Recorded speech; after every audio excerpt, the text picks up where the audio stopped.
É isso aí. Quanto mais evangelho, melhor, né? Certeza.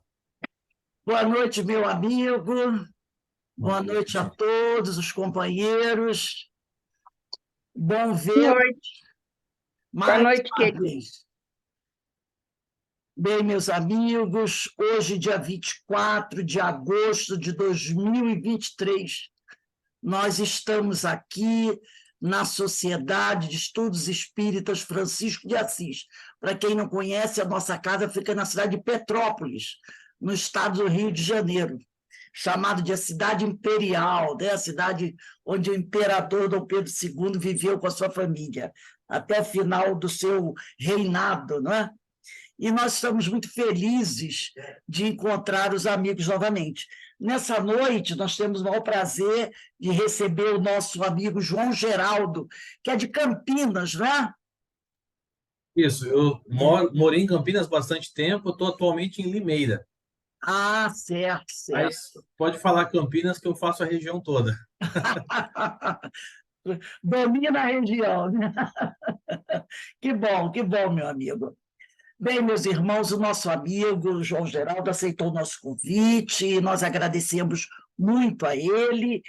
E hoje ele vai conversar conosco sobre esse livro. O meu está bem velhinho, tá, gente? É o Evangelho segundo o Espiritismo, essa publicação de Allan Kardec, no capítulo. Ele vai conversar conosco sobre o capítulo 25, que tem por título Buscai e Achareis, itens 9, 10 e 11, que tem por subtítulo Não vos afadigueis pela posse do ouro. Mas antes de nós iniciarmos a nossa palestra, nós vamos convidar a nossa irmã Carmen Matos para fazer a leitura de uma página e fazer a nossa prece de abertura. Depois, o João Geraldo, você tem até 7h30, se precisar de mais 5 minutinhos, você pode avançar, tá bom? Então, Carmen, a palavra está com você. Boa noite a todos e o preparo desse livro aqui, Coragem, de Francisco Cândido Xavier, de Espíritos Diversos.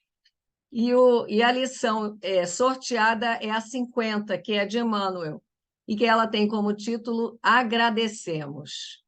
E ele diz assim: Senhor Jesus, nós te agradecemos pela coragem de facear as dificuldades criadas por nós mesmos, pelas provas que nos aperfeiçoam o raciocínio e nos abrandam o coração, pela fé na imortalidade, pelo privilégio de servir, pelo dom de saber que somos responsáveis pelas próprias ações, pelos recursos nutrientes e curativos que trazemos em nós, pelo reconforto de reconhecer que a nossa felicidade tem o tamanho da felicidade que fizermos para os outros, pelo discernimento que nos permite diferenciar aquilo que nos é útil daquilo que não nos serve, pelo amparo da afeição no qual nossas vidas se alimentam em permuta constante, pela bênção da oração que nos faculta o apoio interior para a solução de nossos problemas, pela tranquilidade de consciência que ninguém nos pode subtrair.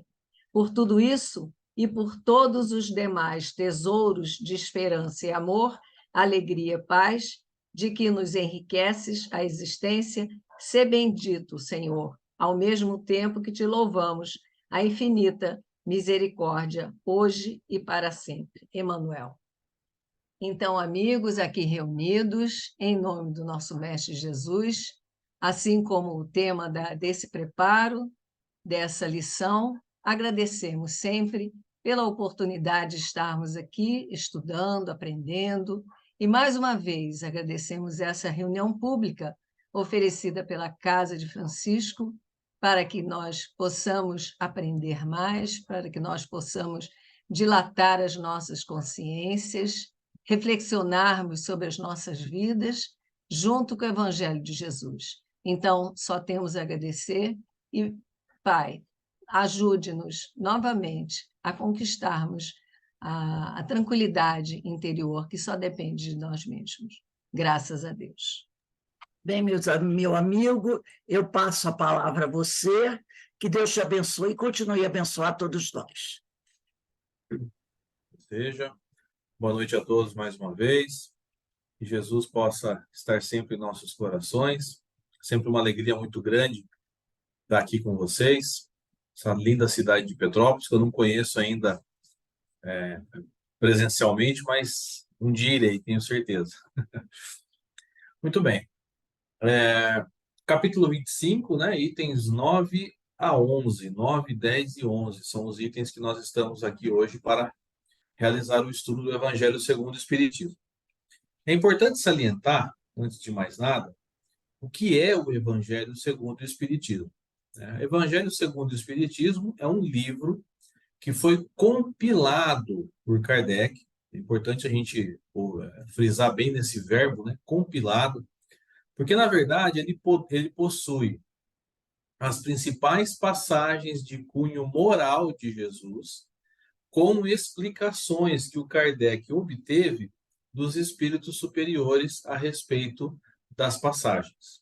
Então, o que a gente vai fazer aqui hoje é um apanhado desse capítulo 25, nesse item Não vos afadigueis pela posse do ouro, baseado na explicação de Kardec e baseado também nos nossos próprios estudos, porque nós temos um grupo de estudos, como eu comentei antes no começo, né, um NEP, que é um Núcleo de Estudos e Pesquisas do Evangelho, onde a gente pesquisa as relações da localidade onde Jesus nasceu, da cultura de onde Jesus nasceu, da região, da geografia, da política. Então, a gente busca entender mais profundamente o que se passava naquela longínqua região há mais de 2.000 anos atrás. Então, o nosso objetivo é esse hoje, conhecer um pouco disso e falar. O capítulo 25 é o Buscai e Achareis, né? O que fala esse capítulo para a gente? Que tudo aquilo que a gente busca, nós vamos encontrar. Né? Tudo que nós buscarmos, nós vamos encontrar. Só que é importante salientar: se nós buscarmos coisas boas, nós vamos encontrar coisas boas. Mas também, se nós buscarmos coisas que não são boas, a gente vai encontrar as coisas que não são boas. Então, o buscar e achareis é importante que a gente saiba que funciona para os dois lados. Vai depender do nosso livre-arbítrio, né? A nossa escolha, o nosso livre-arbítrio para definir o que nós vamos buscar. Lembrando que existe a lei de Deus, que é a lei perfeita, a lei de ação e reação, lei de causa e efeito, que diz que tudo aquilo que nós fizermos para o nosso próximo, nós teremos a obrigação de receber como forma de ou benesses, se nós fizermos o bem, ou como oportunidade de reajuste, se nós fizermos o mal. Então, é importante a gente entender o que significa esse buscar e achareis que o Cristo nos fala. Às vezes a gente fala, poxa, mas eu busco uma coisa e achei outra.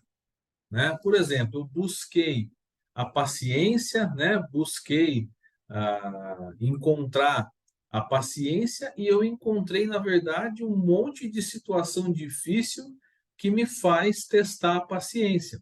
Mas está certo. A gente às vezes brinca, né? Quanto mais a gente reza, mais assombração aparece. É verdade, porque de certa forma, quando a gente pede para Deus, né, buscamos a paciência, a gente tem a ideia que a paciência vai vir de mão beijada para a gente. Que ela vai ser colocada, né? Que Deus vai abrir a nossa mente, vai colocar a paciência lá dentro e estamos prontos com a paciência. Não é assim. Nós vamos ter que aprender, como tudo na nossa vida, vamos ter que aprender. Então, o aprendizado é necessário e a gente vai ter que passar por situações que exijam a paciência para a gente poder ter a paciência. Então, esse é o buscar e achareis, né? Tudo aquilo que nós buscarmos, nós vamos achar de acordo com a nossa necessidade, não com o que nós queremos.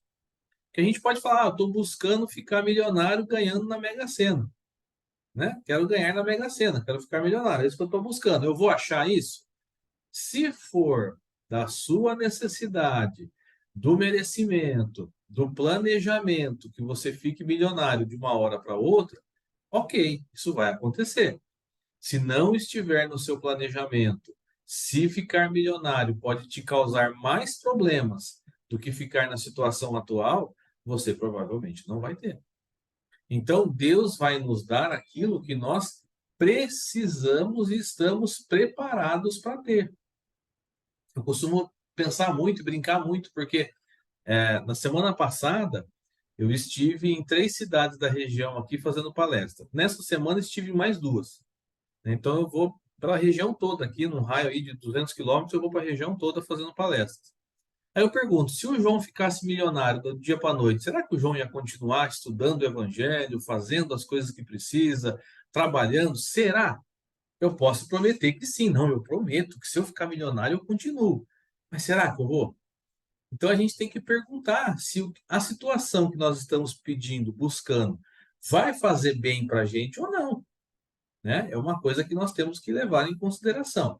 Então, buscar e achareis nesse sentido é a questão de você realmente precisar daquilo que você está buscando. Então, nós podemos buscar o que nós quisermos, nós vamos encontrar exatamente aquilo que nós precisamos. Agora, com relação ao item que nós estamos estudando, né, não vos afadigueis pela posse do ouro, afadigar significa cansar, né? Não se canse pela posse do ouro, né? Então, esse é um outro ponto importante. A gente acabou de falar aqui de ganhar na Mega Sena. Olha o que Jesus vai falar para a gente, né? Não vos cansei pela posse do ouro. Mas a gente tem uma relação que é, de certa forma, às vezes não é a melhor forma possível com o dinheiro. Por quê? Porque eu digo por mim, eu fui criado de uma forma em que as pessoas falavam assim perto de mim, não, o dinheiro não é coisa de Deus. O rico sempre é maldoso, ele sempre conseguiu o dinheiro dele porque ele se aproveitou dos outros. O pobre que é gente boa, o pobre é aquele que sofre, né? Então nós todos somos pobres, somos iguais. Então essa forma de dizer do dinheiro, que é uma visão deturpada da riqueza.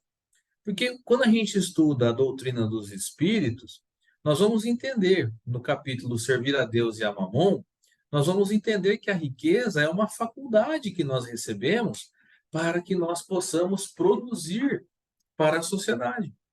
Então, quem recebe uma grande fortuna tem os seus apelos, tem os seus medos, né? De ficar ocioso, de ficar viciado, de ficar afadigado pelo ouro, de ficar apaixonado pelo ouro, né? Pela fortuna, e não realizar o trabalho que tem que ser feito. Agora, aqueles que têm a fortuna e sabem o trabalho que tem que fazer, vão atuar de uma forma a auxiliar aqueles que precisam. Vai gerar emprego para as pessoas poderem trabalharem nesses empregos, vai auxiliar no desenvolvimento da tecnologia, vai auxiliar no desenvolvimento da medicina, da ciência e assim por diante. Então, a posse do ouro é necessária que alguém a tenha, só que é uma provação. Assim como a pobreza é uma provação, a riqueza também é uma provação. E às vezes eu acabo pensando, será que não é mais difícil ainda? Porque a provação da riqueza pode trazer coisas horríveis para o nosso espírito se a gente não souber usar, né? Imagina você ficar apaixonado pela sua riqueza, você desencarnar, porque quando a gente desencarna não leva nada para o lado de lá, e você continuar achando que você ainda é dono daquela riqueza estando desencarnado, não tendo mais o corpo físico para poder utilizar aquele dinheiro, né? Tem um poema do Vitor Hugo, que até virou música depois, que fala que ter dinheiro é bom, mas que você fale pelo menos uma vez para ele quem é o dono de quem, né? Então, quem é o dono de quem? É o dinheiro que é meu dono ou eu que sou o dono do dinheiro? E isso serve para a gente para questões menores. Porque a gente acaba pensando, por exemplo, que não é certo você querer ter conforto, ter uma boa casa, ter um bom carro, ir viajar, passear. Claro que é lícito. Claro que não tem problema nenhum, né? Desde que você não se apaixone pelo ouro. né? Então a gente pode descansar aí um tempo, se quiser descansar um tempo na praia, vocês estão mais perto da praia do que eu estou aqui, vocês estão mais perto do mar do que eu estou. Eu estou a mais de 200 quilômetros do mar. Então, é bom ir, é legal ter uma casa confortável, é legal ter um carro legal. Quem gosta de carro, eu adoro carro, é legal. Então, assim, não tem problema, desde que a gente não se esqueça do princípio, que é amar a Deus sobre todas as coisas e ao próximo como a si mesmo. Então, essa é a primeira parte assim que nós devemos compreender aí desse afadigais pelo outro. Eu vou ler para vocês o que está no Evangelho. O Kardec transcreve o Evangelho de Mateus, capítulo 10, versículos 9 a 15. Então, ele fala o seguinte: Jesus falando: Não vos afadigueis por possuir ouro, ou prata, ou qualquer outra moeda em vossos bolsos. Não prepareis saco para a viagem, nem 2 fardos, nem calçados, nem cajados, porquanto aquele que trabalha merece ser sustentado. Se a gente olhar desse lado, parece que Jesus está falando que a gente não tem que se preocupar em produzir nada. Ora, não se preocupa com dinheiro, não se preocupa com prata, não se preocupa com qualquer tipo de dinheiro, não se preocupa em levar saco para viagem, para levar as coisas, não se preocupa com calçado, com cajado, que as pessoas usavam cajados naquela época, né, para andar na areia do deserto, né? Porque quem trabalha merece ser sustentado. Olha que palavra, né? Mas o que que Jesus está falando? Lembrando, Jesus sempre fala a respeito das coisas espirituais. Sempre ele fala das coisas espirituais. Ele não está falando aqui das coisas materiais. Ele está falando exatamente aquele ponto que eu comentei, de você desencarnar e não levar nada. É disso que ele está falando nesse primeiro parágrafo. Porque se a gente desencarna, vai adiantar possuir ouro? Não. Vai adiantar possuir prata? Não. Vai adiantar possuir qualquer outra moeda no bolso? Não. Vai adiantar ter saco de viagem? Muito menos. 2 fardos, calçados, cajado. Quem trabalha no bem é sustentado espiritualmente. É isso que ele está falando para a gente. Quem trabalha no bem é sustentado espiritualmente. Então você não precisa se preocupar espiritualmente em ter as coisas se você fizer o beabá, se você fizer o básico, que é o básico da caridade. Praticar a caridade. Então o Cristo sempre vai nos sustentar na questão, vai bater na mesma tecla sempre, na questão de nós fazermos a caridade. E nós termos a questão do amor ao próximo, né? A gente vê, se nós lermos os livros do André Luiz, né? A gente vai ver bastante coisa lá que o André Luiz fala com relação às vestimentas que os espíritos usam do lado de lá. No livro Nosso Lar, ele comenta, né? No Missionários da Luz, Mensageiros, Obreiros da Vida Eterna. E geralmente ele fala que os espíritos se apresentam com uma túnica, né? Parece que os amigos espirituais, quando estão para o lado de lá, gostam de túnicas, né? E na verdade deve ser, é uma roupa mais confortável também, uma roupa, né, de certa forma, é, bonita, né, para você se apresentar. Então, geralmente eles se apresentam com essas longas túnicas. Então, quando a gente for para o lado de lá, a gente não vai levar a nossa roupa do corpo. Ela vai ficar aqui no plano material. Então, o que que nós vamos vestir do lado de lá? Nós vamos vestir aquilo que a nossa mente plasmar. Lembre-se desse verbo, plasmar. Plasmar é construir espiritualmente. Então, por exemplo, o pensamento, ele plasma a nossa vida ao nosso redor. Então, tudo o que eu penso, a forma como a qual eu penso, ela vai construir a minha vida espiritualmente. Se constrói espiritualmente, vai construir materialmente, porque nós somos o resultado do nosso pensamento. Olha que coisa interessante, né? Vocês já pensaram? Nós somos o resultado do que pensamos. Então, o que que nós estamos pensando ultimamente? Né? Será que nós estamos pensando coisas boas? Será que nós estamos sendo positivos? Será que nós estamos sendo perseverantes, alegres? Ou será que nós estamos nos entregando à, à reclamação, à própria tortura, né? A torturar-se a si próprio? Como será que nós estamos agindo? É importante olharmos isso, porque é uma forma de nós produzirmos a nossa vida espiritual. Então, tem uma passagem que me contaram certa vez, eu vi numa palestra, na verdade, né? Que conta que uma pessoa, ela havia desencarnado, ela era muito rica, e havia desencarnado e não havia percebido ainda que havia desencarnado. E que ela estando numa situação difícil, né? Ela se via abraçando o seu monte de moedas, né? O seu dinheiro. Então, ela abraçava o dinheiro assim, e soltava no corpo dela, abraçava o dinheiro. Só que, na verdade, quem estava vendo na realidade, ela fazia isso com lama, não era o dinheiro. Ela via como se fosse o dinheiro, mas era lama. Ela estava num charco, ela estava num lugar fétido, com lama, sal, né? Então, ou seja, olha o que a paixão pelo dinheiro faz, né? Por isso que o Cristo falou: olha, não canse não para você possuir ouro, né? O cansar significa não vá deixar de fazer outras coisas importantes só para ter ouro.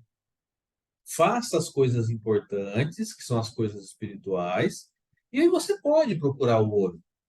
Mas lembre-se, mais uma vez, não devemos nos apaixonar. Porque a paixão é um problema sério, né? A gente vê tudo que a gente se apaixona vira uma coisa que machuca, né? A gente vê, por exemplo, a palavra paixão foi empregada na paixão de Cristo, né? O sofrimento de Cristo, a paixão de Cristo, o sofrimento do Cristo. Sexta-feira da paixão, sexta-feira do sofrimento, né? Foi quando ele foi crucificado. E, de certa forma, né, quando a gente é mais novo e fica apaixonado, né, olha como a gente sofre pela paixão, né, como a gente sofre por aquilo que está passando. Né? Então, a paixão só vai trazer para a gente problemas. Né? Então, por isso que é importante que nós possamos dominar nossas paixões, dominar nossas más tendências, dominar nossas más inclinações. Tudo bem até aqui? Alguém quer fazer algum comentário, alguma pergunta? Fica à vontade, viu? Tranquilo? Então vamos lá. Segundo parágrafo. Ao entrardes em qualquer cidade ou aldeia, procurais saber quem é digno de vos hospedar, e ficai na sua casa até que partais de novo. Entrando na casa, saudai-a assim: que a paz seja nesta casa. Se a casa for digna disso, a vossa paz virá sobre ela.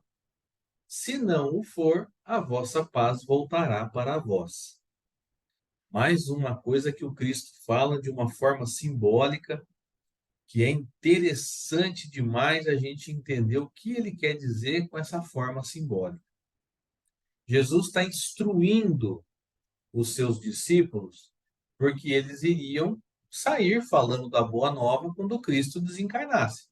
E foi realmente o que aconteceu. Vocês sabiam que dos 12 apóstolos, 11 tiveram mortes trágicas? Somente um morreu de velhice, que foi João. Morreu com mais de 100 anos na ilha de Patmos, né? Os outros, todos, morreram de forma trágica. Judas se suicidou, né? Ele não suportou ver o que ele havia feito e se suicidou. Pedro foi crucificado de ponta cabeça, segundo mostram alguns estudos. André foi crucificado numa cruz em forma de X, e outros foram apedrejados, outros foram decapitados, todos passaram com a dificuldade. Porque, na verdade, uma coisa que a gente fala, lógico que é de acordo com o tempo, né? Quem prega o evangelho sempre vai ter contato com a cruz. Olha que interessante, quem prega o evangelho sempre vai ter contato com a cruz.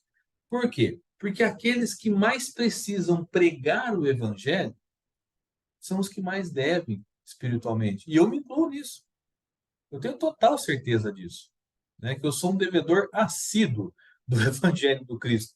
Porque eu tenho trabalhado, graças a Deus, muito ultimamente. Tenho feito muitas palestras, uma média aí de 4 ou 5 por mês, né? Viajando pelas cidades aqui.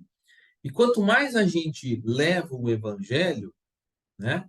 A gente percebe que se a gente não tiver um autocontrole, se a gente não tiver uma base forte, um estudo, a gente se perde. Porque imagina o seguinte, semana passada, na segunda-feira, eu fiz uma palestra. Mesmo assunto da palestra que eu fiz anteontem. O que pode acontecer comigo? Ah, quer saber? Eu já conheço a palestra, não preciso estudar. Não preciso me preparar. Eu já sei o que eu vou falar mesmo. E aí, nessa, a gente toma. A gente acha que está tudo bem, acha que está dominando, acha que está tudo tranquilo e toma. Ah, esses itens que eu vou falar hoje são poucos itens. Nossa, dá para entrar lá e falar. Não dá, não. Precisa de estudo, precisa de base, precisa de conhecimento. E quando eu falo divulgar o evangelho, a gente acha que são somente os divulgadores verbais, e não são. Porque o Emmanuel diz que o evangelho é algo que precisa ser divulgado. Se preciso, utilize palavras. É que interessante, né? O evangelho é algo que precisa ser divulgado. Se for preciso, use palavras. Porque a base para divulgar o evangelho não são palavras. São o quê? Ações, atitudes, modo de agir. Você começa a divulgar o evangelho com sua forma de agir. Quando você perdoa, quando você compreende, quando você tem compaixão, quando você tem fraternidade, quando você tem todas as características, ou pelo menos tenta ter, todas as características do homem de bem, que o Kardec cita no Livro dos Espíritos. Desculpa, no Evangelho segundo o Espiritismo. Os caracteres do homem de bem. Então, para a gente fazer essa divulgação, nós vamos divulgar para nossos familiares, nossos parentes, nossos amigos, as pessoas que estão próximas de nós, agindo. Então, Jesus está instruindo esses seus apóstolos sobre a divulgação que eles iriam fazer. E ele fala para eles, ó, se vocês entrarem em qualquer cidade ou aldeia, né, procure saber quem é digno de vos hospedar e ficar na sua casa. Pensa do modo figurado, gente. Imagina uma casa ser digna de hospedar o evangelho. Do que Jesus está falando? Da casa do nosso coração. Olha que interessante. O nosso coração que está recebendo o evangelho é digno de receber o evangelho? Está preparado para receber o evangelho? Deseja receber o evangelho? E aí eu me recordo da parábola do semeador. Vocês lembram da parábola do semeador? O semeador saiu a semear, semeou num chão duro, que não nasceu porque o sol queimou as sementes. Caiu num solo que era até fértil, mas os espinhos sufocaram. Caiu na beira do caminho, os passarinhos vieram e levaram, até que caiu em terra boa e rendeu 30, 60 e 100. Então, essas características que Jesus cita nessa parábola são as características do coração. Porque tem a cidade, né? O nosso coração recebe o evangelho e pode não estar preparado para receber o evangelho. Vêm os passarinhos e levam embora a semente. Tem semente que até vinga, mas sufoca pela correria do dia a dia, pelas questões financeiras, pelo desejo, pelo afadigar-se pelo ouro. Por todas essas questões, acaba sufocando. Agora tem aquele solo fértil, o evangelho cai e dá frutos. Só que nem todo solo fértil dá fruto igual. Um dá 30, outro dá 60, outro dá 100. Ou seja, uns conseguem entender e aceitar melhor o evangelho, outros um pouco mais e outros mais. Então, olha só como que é o nosso papel de divulgador, né, gente?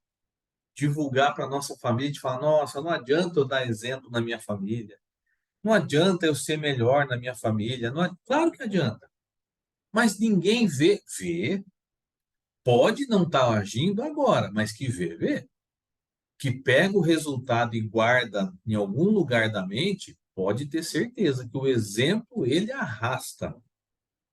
A pessoa pode não conseguir ainda fazer, mas que vai ficar na cabeça dela aquilo que você agiu, que você fez, que você explicou, com suas ações, com seus exemplos, pode ter certeza que vai.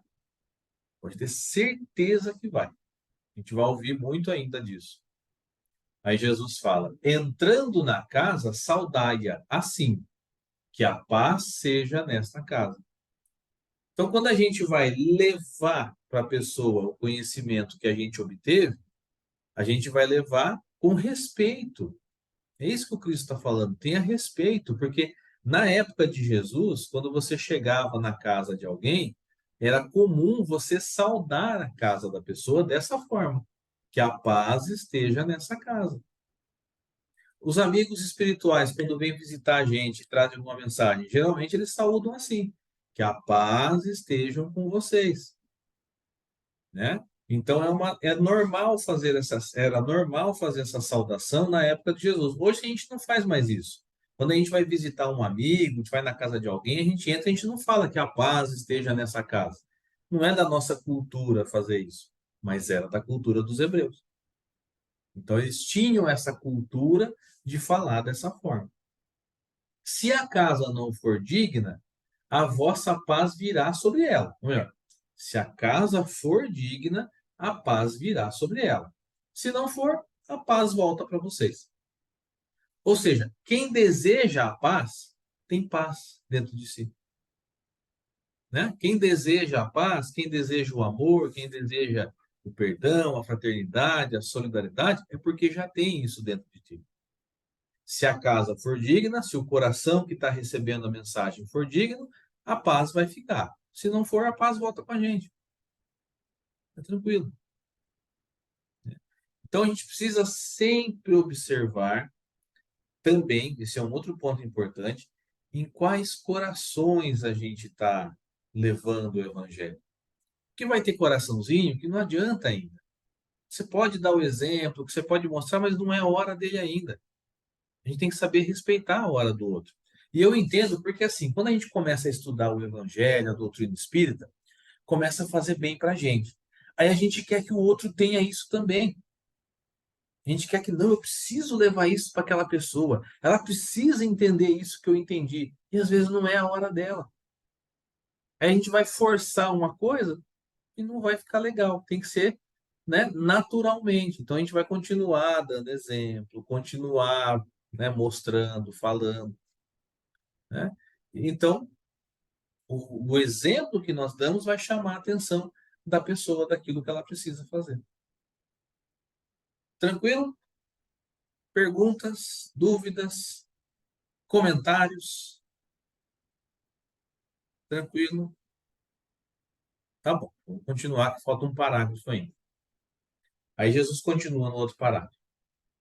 Quando alguém não vos queira receber, nem escutar, sacudi ao sairdes desta casa ou cidade a poeira de vossos pés.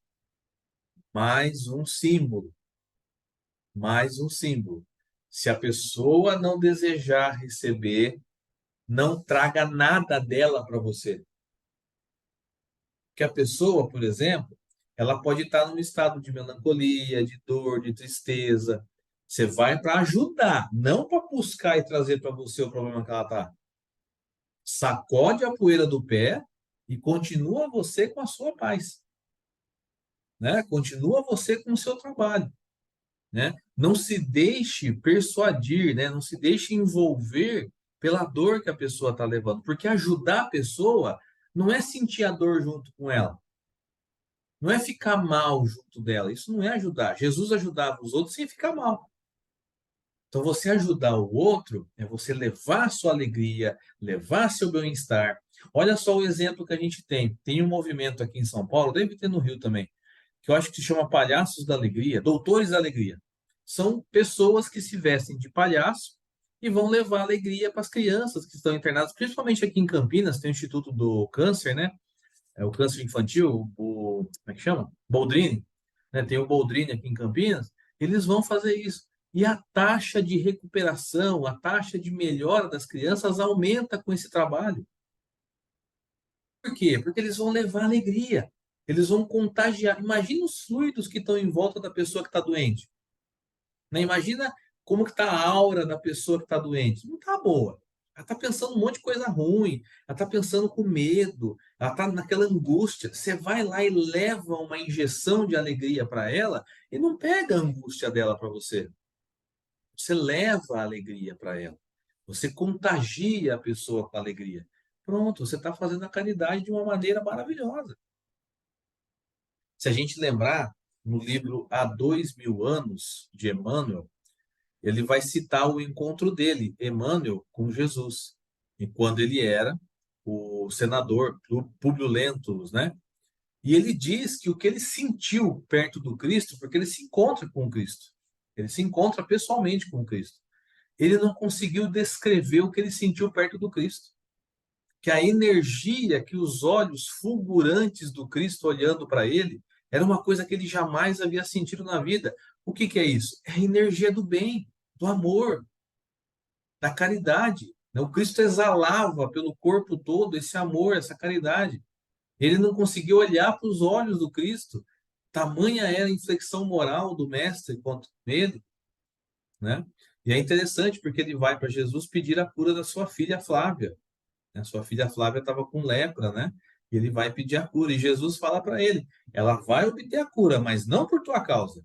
Ela vai obter a cura por causa da tua esposa, da Lívia, que era, sim, um espírito que buscava a transformação, que buscava o amor. Não orgulhoso como era o Emmanuel nessa época.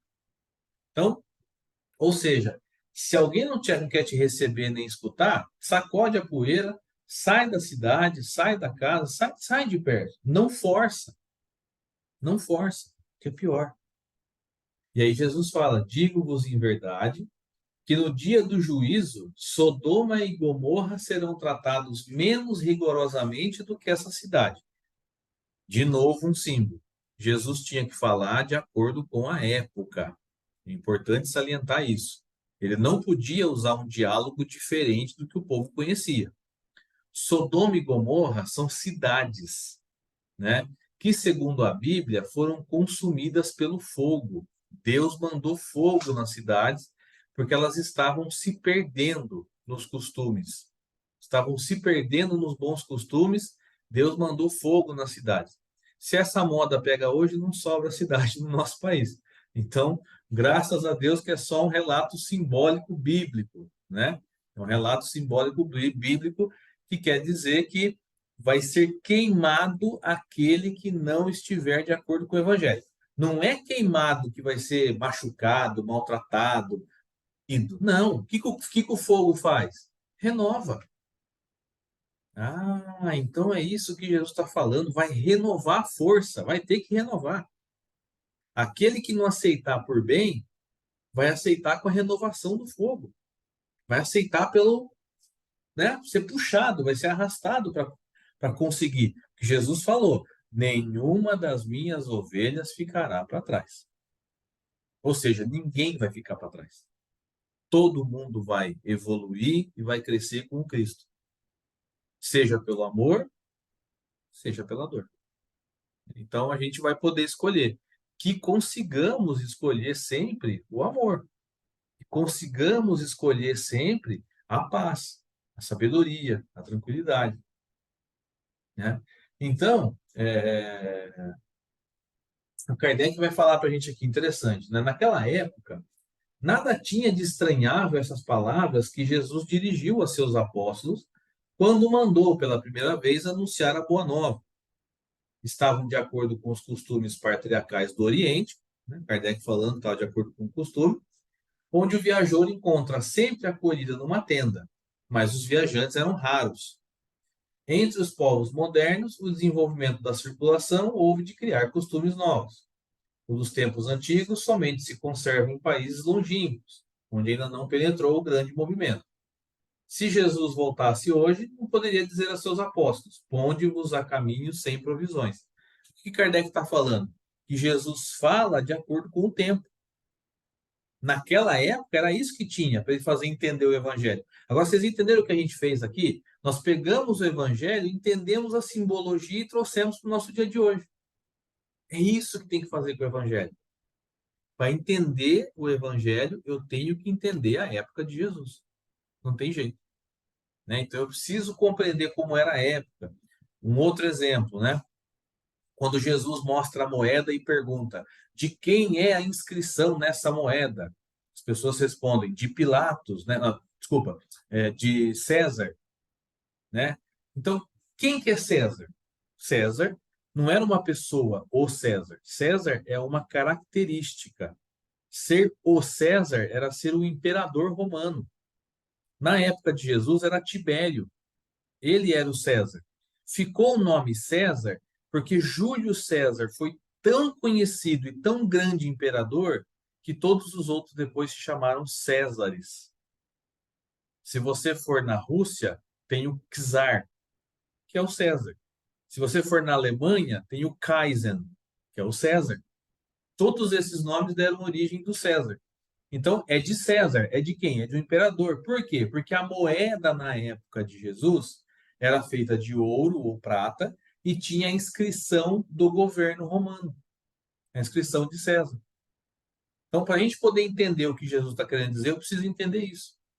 Então, o convite que eu faço a vocês é que a gente possa estudar o Evangelho dessa maneira, aprofundada, detalhada, para a gente poder extrair do texto o espírito realmente. Extrair do texto o que a gente precisa extrair para fazer a transformação. Porque todo o objetivo do Cristo é que a gente se transforme em espírito puro. O Cristo deseja que nós nos transformemos em espíritos de luz. Esse é o objetivo. Alguém quer fazer algum comentário? Alguma pergunta? Fique à Ô, João, vontade. boa Oi, noite. boa noite. Por gentileza, você poderia até esclarecer um pouquinho do seguinte aspecto. A doutrina, ela é a chave, porque você falou que a mensagem de Jesus é por símbolos. Então, a doutrina espírita é uma chave que abre o evangelho? Exato. Jesus é a porta, Kardec é a chave. Já disse isso para a gente, Emmanuel. A doutrina espírita é uma chave maravilhosa que abre o evangelho para a gente poder compreender. Kardec faz esses anúncios, inclusive, se você lê, por exemplo, o Evangelho segundo o Espiritismo no começo, ele explica vários termos da época de Jesus. Fariseus, saduceus, como que era a política, ele explica um pouco disso antes. Sim, então, o Espiritismo é uma chave, sim.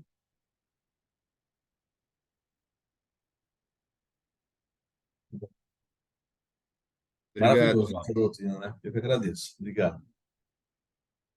Mais alguém quer perguntar alguma coisa? Não precisa ter vergonha, não, gente. Pode perguntar, viu? Fique à vontade. Eu queria perguntar a você, não é bem sobre os. É sobre o que você falou. Você falou que vocês têm um grupo que estuda o Evangelho. É possível outras pessoas participarem? Ou é só O que acontece? presencial? Hoje nós temos 50% online e 50% presencial.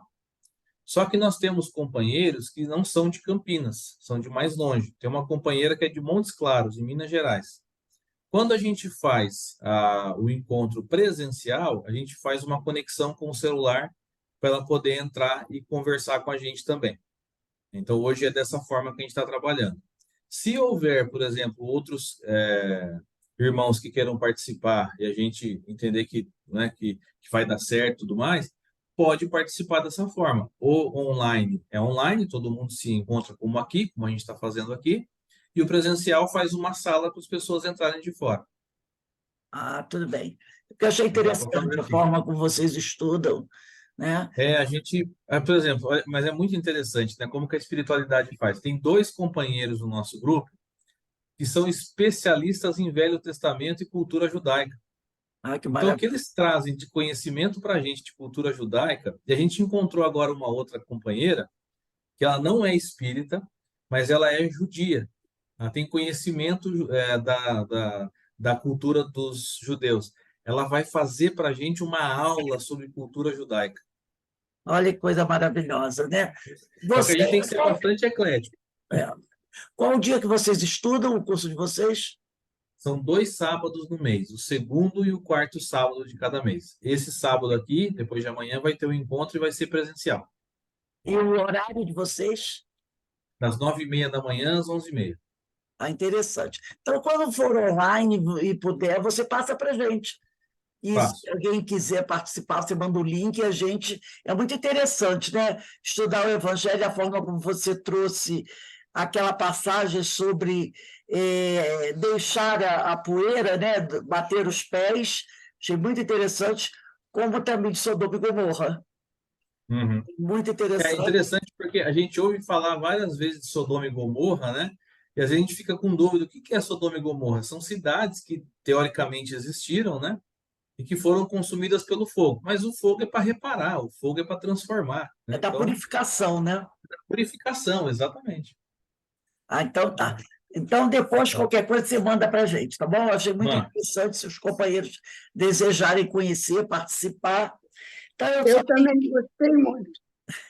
tá. tenho a agradecer a você, João, por aceitar o nosso convite para estar conosco. Eu tenho certeza que todos nós aprendemos e ficamos interessados e realmente estudar o Evangelho é a grande chave para todos nós, para que a gente possa, né, crescer e fazer tudo aquilo que precisamos fazer para a nossa renovação espiritual. Então, eu só Tá. tenho que agradecer. Leve o nosso abraço aos companheiros. Levo sim. A Luzia é companheira sua, ela veio de lá também. Ô, Quem, desculpa? Luzia, é que tem uma companheira nossa aqui. Luzia, você é de onde? Eu sou do Rio de Janeiro. Ah, você viu recebeu o nosso link, né? Isso. Eu Ah, Legal. estou programada, eu recebi o link, você me manda toda quinta-feira o link, e eu estou programada para vir fazer o estudo com vocês, se eu não me engano, em outubro.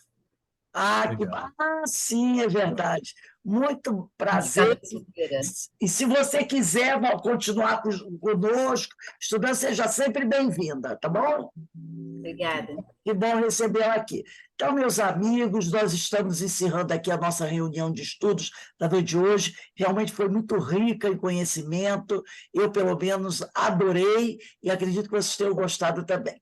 Então, encerrando aqui o nosso estudo da noite de hoje, eu vou pedir para a nossa companheira Lucia, você pode fazer a nossa prece de agradecimento?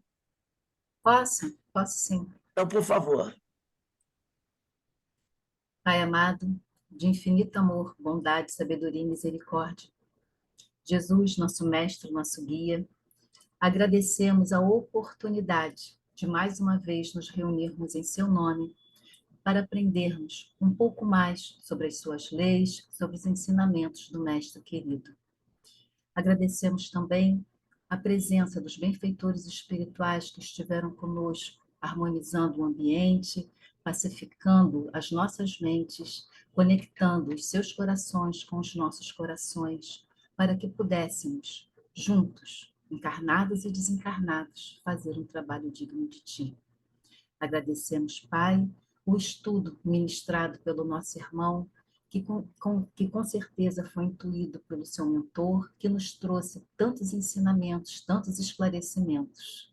E assim, juntos, seguindo esse caminho rumo à perfeição. Graças a Deus. Graças a Deus. A nossa irmã Luzia Santiago vai estar conosco dia 18 de setembro, fazendo estudo do livro Religião dos Espíritos, que tem por tema Amanhã. Então, estamos ansiosos, aguardando aí a sua presença aqui conosco. Todos que vêm aqui se tornam amigos, e retornam, isso é o principal. Então, meus amigos... Muito obrigado pela oportunidade, viu? Eu quero agradecer a presença de todos, do João, da Luzia, dos amigos queridos que aqui se encontram, e amanhã estaremos de volta às 16 horas para os nossos estudos, dos nossos cursos. Então, senhores, Que Deus abençoe a todos vocês. Tenham uma boa noite de muita paz, de muita luz e de muitas alegrias. Ó, um beijo no coração de todos. Um beijo, um beijo, um beijo, um beijo. Que o Senhor nos Coraçõezinhos abençoe. para todos. Coraçõezinhos. Gratidão. Aqui, ó, a Rosane fazendo coraçãozinho. Eu sou ruim dessas coisas, Rosane. É coreano. Olha aí, vamos lá. Ó, gente, tchau, tchau. Boa noite a todos. Gratidão, João. Muito bom. Boa palestra. Muito aprendizado. Obrigada, Tchau, João. tchau. Obrigada. Gratidão. Muito bom. Tchau, tchau. Obrigada.